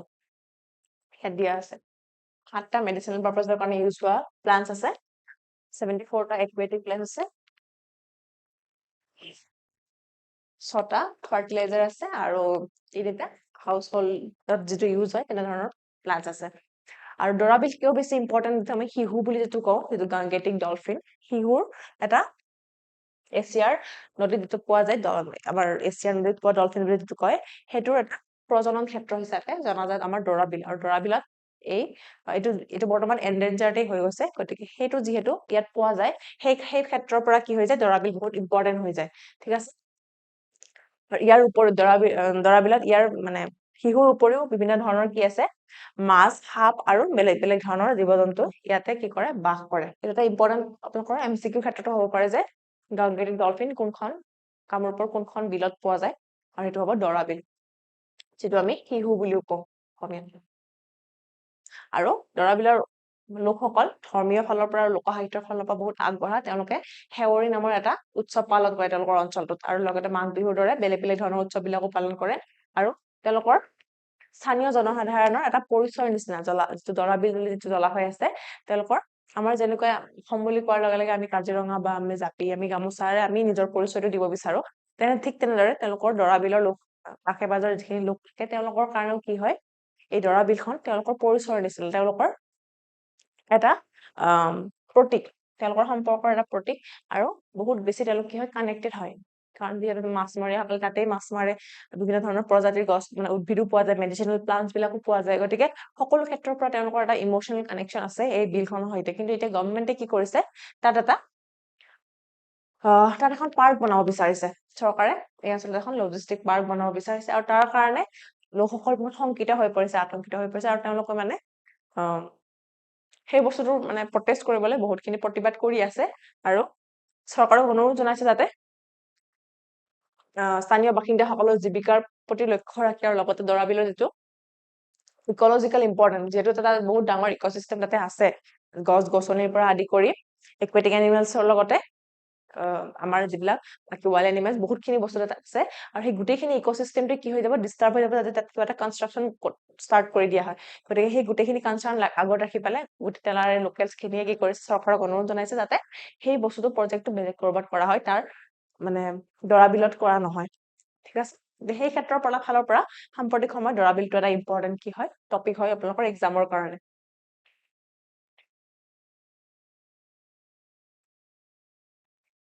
ৰামপুৰ যিখন গাঁৱত দৰা বিল বৰ্তমান আছে। ঠিক আছে, আমাৰ নেক্সট ইম্পৰ্টেণ্ট টপিকটো হৈছে চাৰ ক্ৰিক। চাৰ ক্ৰিকটো হৈছে এটা নেৰো এৰিয়া, যিটো আমাৰ পাকিস্তানৰ সিন্ধ আৰু ইণ্ডিয়াৰ ৰাণ অফ মানে গুজৰাটৰ যিটো ৰাণ অফ কাচ্চ বুলি আছে, তাৰ কাষেৰে কি হৈ গৈছে, এনেকে বৈ আহিছে নদীটো, আৰু নদী টাইপৰ মানে সেইটো নেৰো এৰিয়া, ৱাটাৰ বডি এটা আহি পেলাই RBMCত পৰিছে, আৰু সেইটোৰ ওপৰতে কি হৈছে, ইণ্ডিয়া আৰু পাকিস্তানৰ মাজত কি হৈছে, বহুত দিনৰ পৰা এটা কনফ্লিক্ট চলি আহিছে। ঠিক আছে, তো ইয়াত যিটো গ্ৰীণ যিটো এৰিয়া দিয়া আছে, গ্ৰীণ যিটো লাইন দিয়া আছে, পাকিস্তানৰ মতে এইটো হ'ব লাগে বাউণ্ডাৰী, গ্ৰীণ লাইনটো হ'ব লাগে, কিন্তু ইণ্ডিয়াৰ মতে আৰু যিটো এটা মানে যিটো প্ৰিন্সিপাল থাকে ৱাটাৰ বডি ভগোৱাৰ, সেই প্ৰিন্সিপালটোৰ হিচাপত কি হ'ব লাগে, এই ৰেড লাইনটো হ'ব লাগে, কিন্তু পাকিস্তানে ইতিমধ্যে মানা নাই আৰু ইণ্ডিয়াইও মানা নাই। ঠিক আছে, গতিকে পাকিস্তানে কিহৰ ওপৰত এইটো ভিত্তি কৰি পেলাই দাবী কৰি আছে যে তেওঁলোকে 1914ত তেওঁলোকে সিন্ধৰ যিজন মানে ৰিপ্ৰেজেন্টেটিভ আছিলে ব্ৰিটিছৰ ফালৰ পৰা, আৰু ইণ্ডিয়াৰ ৰাণ অফ কাচ্চৰ যিজন মানে ৰজা আছিলে, তেওঁলোকৰ লগত কি হৈছিলে, এটা চুক্তি স্বাক্ষৰিত হৈছিলে, আৰু সেইটোৰ মতে তেওঁলোকে ডিমাণ্ড কৰে যে এই গোটেই যিটো চাৰ ক্ৰিকৰ যিটো এৰিয়া আছিলে, সেইটো আগতে বানগংগা বুলি কোৱা হৈছিলে। চাৰ ক্ৰিকৰ পিছত তেওঁ চাৰ ক্ৰিকৰ নামেৰে নামাকৰণ ৰিনেম কৰি পেলাই চাৰ ক্ৰিক বুলি নাম দিয়া হ'ল সেই পাৰ্টিকুলাৰ ৱাটাৰ বডিটো। এটা নেৰো এটা এৰিয়া, 96 কিলোমিটাৰ দীঘল হয়, আৰু ৰাণ অফ কাচ্চ আৰু সিন্ধ যিটো এৰিয়া আছে, সিন্ধ প্ৰদেশৰ মাজেৰে পাৰ হৈ আহিছে, 96 কিলোমিটাৰ লেংথৰ এইটো হেৰি হৈ আহি পেলাই আমাৰ RBMCত পৰিছে। গতিকে তেওঁলোকে সেই যিটো পাৰ্টিকুলাৰ স্বাক্ষৰিত হৈছিলে আজি ইমান বছৰ আগতে 20th চেঞ্চুৰীত, সেইটোৰ ওপৰত ডিপেণ্ড কৰি তেওঁলোকে ডিমাণ্ড কৰে যে গোটেই যিটো আছে চাৰ ক্ৰিক গোটেইটো কি হ'ব লাগে, পাকিস্তানৰ হ'ব লাগে, কিন্তু ইণ্ডিয়াৰ মতে কি হ'ব লাগে, আধা আধা হ'ব লাগে, মাজেৰে যাব লাগে বাউণ্ডেৰীটো। গতিকে সেই বস্তুৰ ওপৰত এতিয়া কাৰেণ্টলি আৰু এটা কি হৈছে, নিউজ এটা আহিছে, আৰু সেইটোৰ ওপৰত অলপমান মানে কি চলি আছে, কনফ্লিক্ট অলপ চলি আছে ইণ্ডিয়া আৰু পাকিস্তানৰ মাজত। আৰু পাকিস্তানে এতিয়া বৰ্তমান কি কৰিছে, তাত কিছুমান ৰাডাৰ বাংকাৰ এনেকুৱা ধৰণৰ কিছুমান বস্তু বনাব আৰম্ভ কৰিছে বুলি বিশেষ সূত্ৰৰ পৰা আমাৰ ভাৰত চৰকাৰে জানিব পাৰিছে। আৰু ভাৰত চৰকাৰৰ আমাৰ যিটো মন্ত্ৰী আছে, প্ৰতিৰক্ষা মন্ত্ৰী, তেওঁ কি কৰিছে, যদিহে মানে পাকিস্তানৰ ফালৰ পৰা তাত কিবা যিহেতু আমাৰ কেইদিনমান আগতে কি হৈছে, অপাৰেশ্যন সিন্দুৰ হৈ গৈছে, গতিকে এতিয়া যদি পাকিস্তানৰ ফালৰ পৰা তেনেধৰণৰ কিছুমান ষ্টেপ আমি দেখিবলৈ পাওঁ, গতিকে সেইটোৰ মানে প্ৰত্যুত্তৰ দিবলৈ আমাৰ ভাৰতে কি নকৰিব, কুণ্ঠাবোধ নকৰিব বুলি আমাৰ প্ৰতিৰক্ষা মন্ত্ৰীগৰাকীয়ে কৈছে। গতিকে বিবাদৰ মূল বিষয়টো কি হৈছে যে নদীৰ মাজেৰে যোৱা সীমাটো কোনটো হ'ব পাকিস্তানৰ মতে গোটেইটোৱে লাগে যে গ্ৰীণ বাউণ্ডাৰী দিয়া আছিলে গোটেইটোৱে তেওঁলোকৰ মাজত সোমাই যাব লাগে তেওঁলোকৰ এৰিয়াত থাকিব লাগে আৰু ভাৰতৰ মতে কি হ'ব লাগে মাজেৰে যাব লাগে যিটো মই প্ৰিন্সিপালৰ কথা কৈছিলো সেইটো প্ৰিন্সিপালৰ নাম হৈছে থালৱে প্ৰিন্সিপাল যে যিবিলাক ৱাটাৰ বডি থাকে দুখন পাৰ্টিকুলাৰ কাণ্ট্ৰিৰ মাজত যেতিয়া ভাগ হ'ব সেইটো থালৱে প্ৰিন্সিপালৰ মতে সদায় মাজেৰে যাব লাগে নেভিগেশ্যন যিবিলাক এৰিয়া থাকে সাগৰৰ বা মহাসাগৰৰ সেইবিলাক দুখন কাণ্ট্ৰিৰ মাজত সদায় মাজেৰে ভাগ হ'ব লাগে ঠিক আছে কিন্তু সেই প্ৰিন্সিপালটো কি নকৰে পাকিস্তানে মানি নলয় কিয়নো তেওঁলোকৰ মতে সেইটো বহুত আগৰৰে আছে বেছি পুৰণি হয় তেওঁলোকৰ যিটো চুক্তি স্বাক্ষৰিত হৈছিলে কিন্তু সেই চুক্তিটো ভাৰতৰ মতে কি হয় বেছলেছ হয় কিয়নো তাত কোনো ধৰণৰ পাৰ্টিকুলাৰলি মেনশ্যন কৰা নাই যে গোটেইটো পাকিস্তানে পাব গতিকে তাত ডাইৰেক্টলি কোনো ধৰণৰ এনেকুৱা কথা লিখি থোৱা নাছিলে সেইকাৰণে ভাৰতে এতিয়া কি কৰিব বিচাৰে থালৱে প্ৰিন্সিপালৰ মতে সমানে ভাগ কৰিব বিচাৰে লাইনটো আৰু সেই বস্তুটো পাকিস্তানে কি নকৰে এগ্ৰি নকৰে গতিকে এনেধৰণৰ কিছুমান কাৰণৰ কাৰণে কনফ্লিক্টটো চলি আছে আৰু বৰ্তমানেও চলি আহিছে গতিকে থালৱে প্ৰিন্সিপালটো আপোনালোকৰ কাৰণে এটা ইম্পৰ্টেণ্ট টপিক হ'ব পাৰে এই অমীমাংসিত যিটো সীমা আছে তাৰ কি আছে সামুদ্ৰিক অধিকাৰ আছে যে কোনে কিমান দূৰলৈকে কি পাব এক্সেছ পাব তাত মাছ ধৰাটো এটা বহুত ডাঙৰ মানে মাছমৰীয়াসকলৰ এটা ডাঙৰ অঞ্চল তাত বহুত ধৰণৰ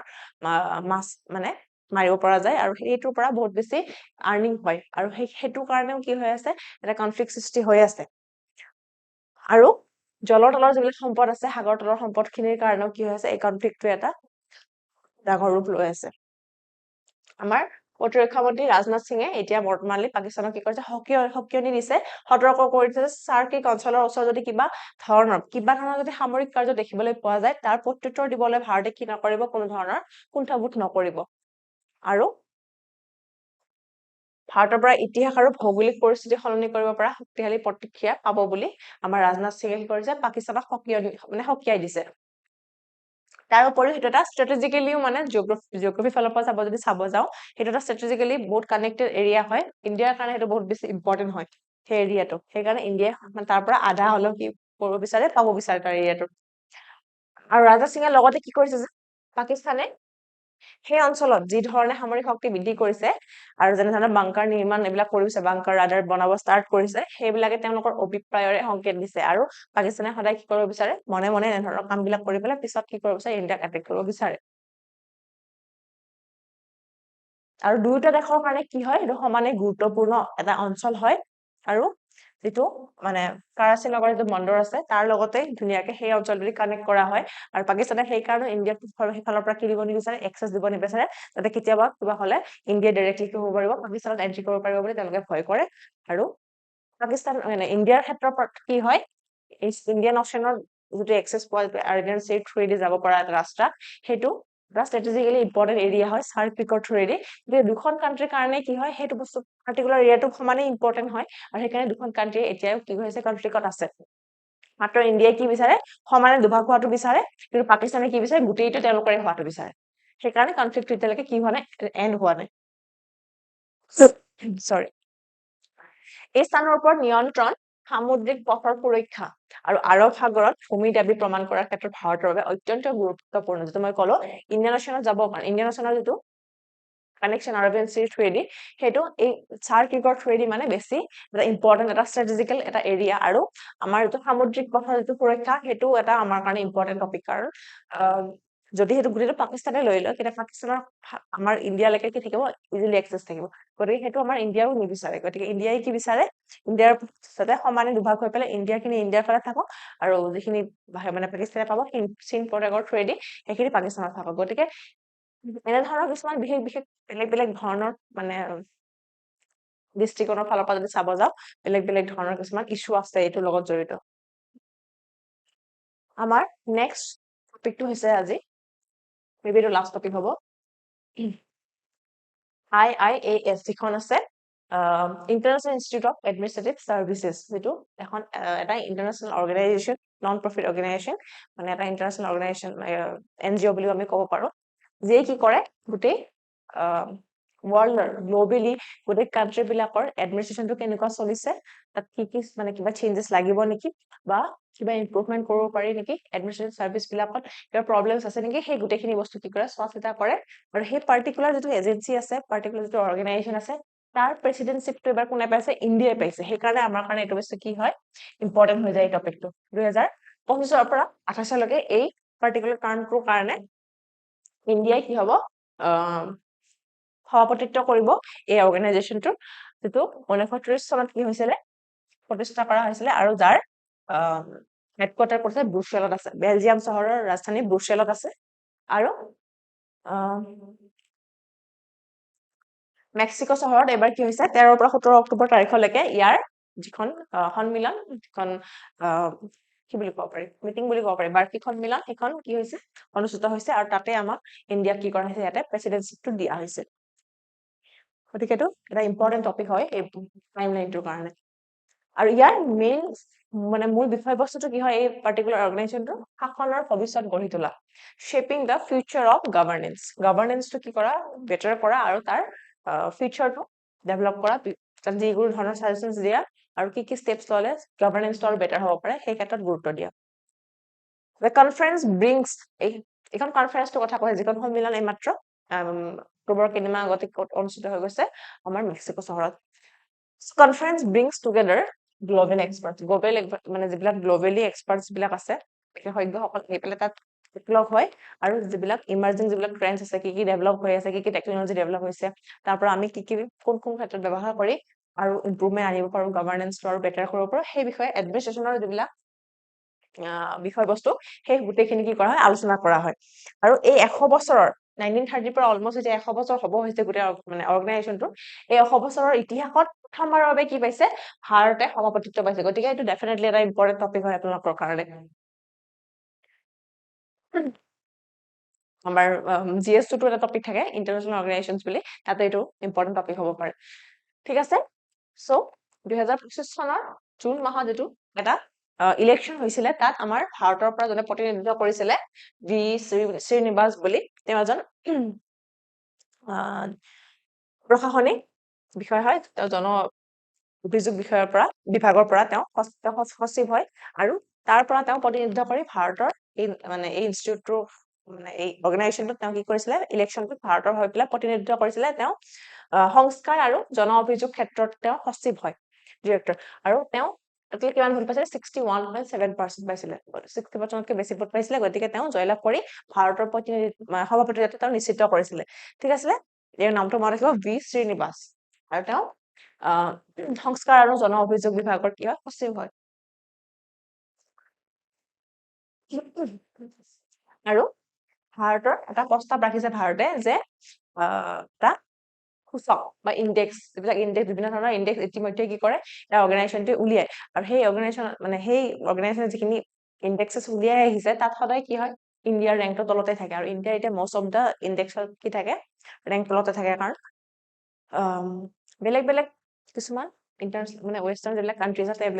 সেই কাণ্ট্ৰি বিলাকে কি কৰে, মেইন ৰোলটো প্লে কৰি থাকে। আৰু কেতিয়াবা এনেকুৱাও মানে এটা এজাম্পচন ৰখা হয় বা এটা এজিউম কৰা হয় যে ভাৰতক ইচ্ছা কৰি পেলাই কি কৰা হয়, ভাৰতৰ গভৰ্নেন্সটো কুৱেশ্যন কৰি পেলাই কি কৰা হয়, তেওঁলোকক আমাৰ ভাৰতক কি কৰা হয়, ৰেংকটো তলত দিয়া হয় আৰু পিছফালে ৰাখিব বিচৰা হয়। গতিকে ভাৰতে এবাৰ নিজৰ ফালৰ পৰা এটা মানে চাজেশ্যন ৰাখিছে বা এটা প্ৰস্তাৱ ৰাখিছে যে বিশ্বব্যাপী শাসনৰ মানৰ ওপৰত গোটেই ৱৰ্ল্ডৰ যিবিলাক কাণ্ট্ৰিৰ যিটো গভৰ্নেন্স আছে, গভৰ্নেন্স চিষ্টেমটোৰ ওপৰত এটা সেই তাৰ কোৱালিটিটো কেনেকুৱা হয়, গভৰ্নেন্সৰ কোৱালিটিটো, তাৰ ওপৰত কি কৰা হ'ব, এটা ইণ্ডেক্স উলিয়াব আৰু তাৰ ওপৰত কি কৰা হ'ব, ৰিপৰ্ট বিলাক কালেক্ট কৰা হ'ব, ডাটা কালেক্ট কৰা হ'ব বুলি এটা প্ৰস্তাৱ আগবঢ়াইছে। আৰু সেই প্ৰস্তাৱটোৰ বিষয়ে 2026ত যিখন কনফাৰেন্স হ'ব, তাত কি কৰা হ'ব, ডিছকাছ কৰা হ'ব এই মানে ইণ্ডিয়াই যিটো প্ৰস্তাৱ ৰাখিছে। আৰু এই ইনিচিয়েটিভটো কি এইম কৰিছে, এটা মোৰ মানে বেছি ট্ৰান্সপাৰেণ্ট, মানে যিটো সকলোৰে কাৰণে কি হ'ব, অপেন হ'ব আৰু সকলোৱে ভালকে দেখা পাব বা এছেছমেণ্টটো চাব পাৰিব যে কোন কাণ্ট্ৰিয়ে কেনেকে গভৰ্ণ কৰি আছে নিজৰ ৰাজ্যক বা নিজৰ চৰকাৰ মানে চিটিজেনছক। আৰু যিবিলাক এক্সিষ্টিং যিবিলাক ইণ্ডেক্সেছ আছে, অলৰেডি ইণ্ডেক্সেছ যিবিলাক আছে, সেইখিনি লিমিটেশ্যন যিখিনি আছে, সেইখিনি কি কৰিব, এই যিটো নতুন আমাৰ ইণ্ডেক্স ইণ্ডিয়াৰ ফালৰ পৰা যিটো প্ৰস্তাৱ ৰাখিছে, এই ইণ্ডেক্সটো থ্ৰুৱেদি তাৰ লিমিটেশ্যন খিনি কি কৰা হ'ব, ব্ৰেক কৰা হ'ব বা সেইখিনি লিমিটেশ্যনটো এড্ৰেছ কৰিবৰ কাৰণে এই নতুন ইণ্ডেক্সটো আমি এড্ৰেছ কৰিব বিচাৰিছো বুলি নতুন ইণ্ডেক্সটো আমি মানে আৰম্ভ কৰিম বুলি ভাৰতে প্ৰস্তাৱটো দিছে। আৰু সেই প্ৰস্তাৱটো 2026 চনত কি কৰা হ'ব, ডিছকাছ কৰা হ'ব কনফাৰেন্স যিখন আহিব। ঠিক আছে, গতিকে আমি যিখিনি টপিক ডিছকাছ কৰিলো তাৰে কেইটামান ইম্পৰ্টেণ্ট টপিকৰ মানে গোটেইটাই ইম্পৰ্টেণ্ট বাৰু, তাৰ পৰা 3টা টপিকৰ ওপৰত মই কেইটামান MCQ আনিছো আৰু মানে সম্ভাৱ্য প্ৰশ্ন এনেকুৱা আৰু প্ৰশ্ন আপোনালোকে নিজে উলিয়াই লৈ পেলাই প্ৰেক্টিচ কৰিব পাৰে গতিকে প্ৰথম প্ৰশ্নটো আছে আমাৰ যিটো 100 এস্পিৰেশ্যনেল এগ্ৰিকালচাৰ ডিষ্ট্ৰিক্ট আছিলে এখন জিলা যিখন চিলেক্ট কৰা হৈছে তাৰ ওপৰত আছে সেইটো হৈছে প্ৰধানমন্ত্ৰী ধন ধান্য কৃষি যোজনা বা যোজনাৰ ওপৰত যিখন আঁচনি সেই আঁচনিখনৰ লগত মানে কানেক্ট কৰি পেলাই কুৱেশ্যন দিয়া হৈছে যে তলত যিখিনি ষ্টেটমেন্ট দিয়া আছে সেই ষ্টেটমেন্ট খিনিৰ লগত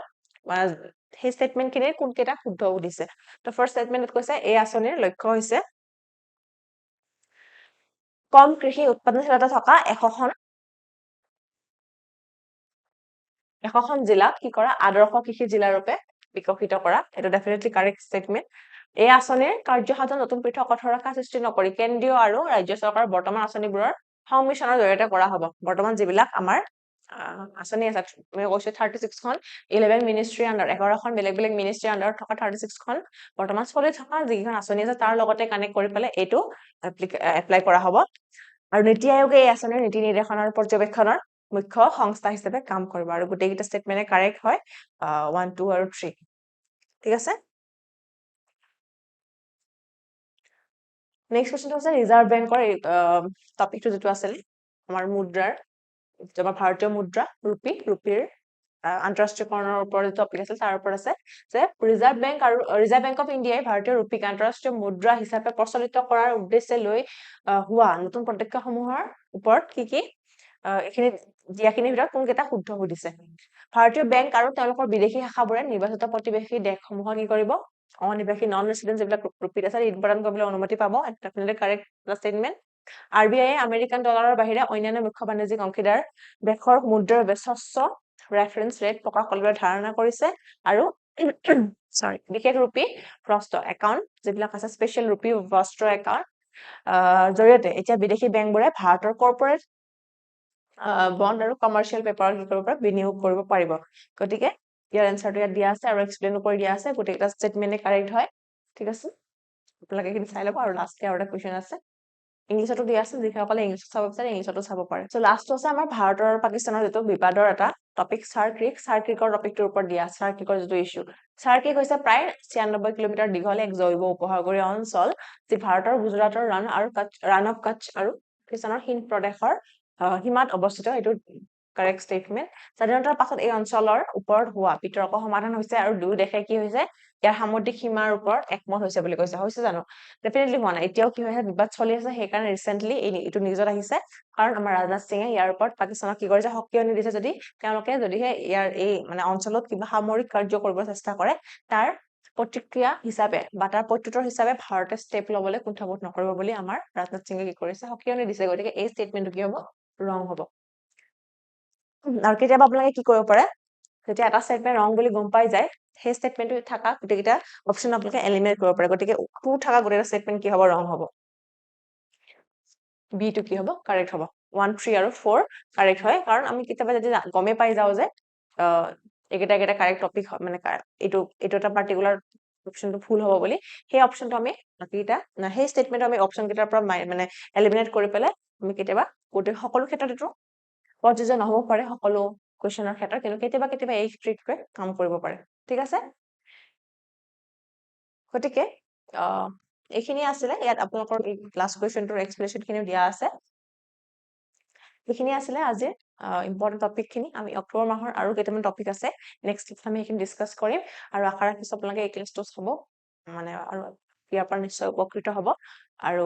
এতিয়াৰ পৰাই অসমীয়া মাধ্যমৰ প্ৰস্তুতি চলাই থকা সকলৰ বাবে ইয়াত আমি সম্পূৰ্ণকৈ অসমীয়া ভাষাত আমি সাম্প্ৰতিক ঘটনাৱলীখিনি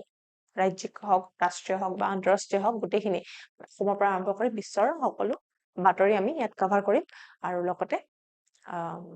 আপোনালোকে নোটছ খিনি পাব যেটো আপোনালোকক কিউআৰ দিয়া আছে ষ্টাৰ্টিঙত যেটো হোৱাটছএপ গ্ৰুপটোত জয়েন হৈ ল'ব ঠিক আছে নেক্সট আছে আকৌ লগ পাম কেইটামান নতুন ইম্পৰ্টেণ্ট টপিকৰ সৈতে সাম্প্ৰতিক বাতৰিৰ লগত জড়িত আৰু আজিলৈকে ইয়াতে সামৰণি মাৰিছো ক্লাছটো থেংক ইউ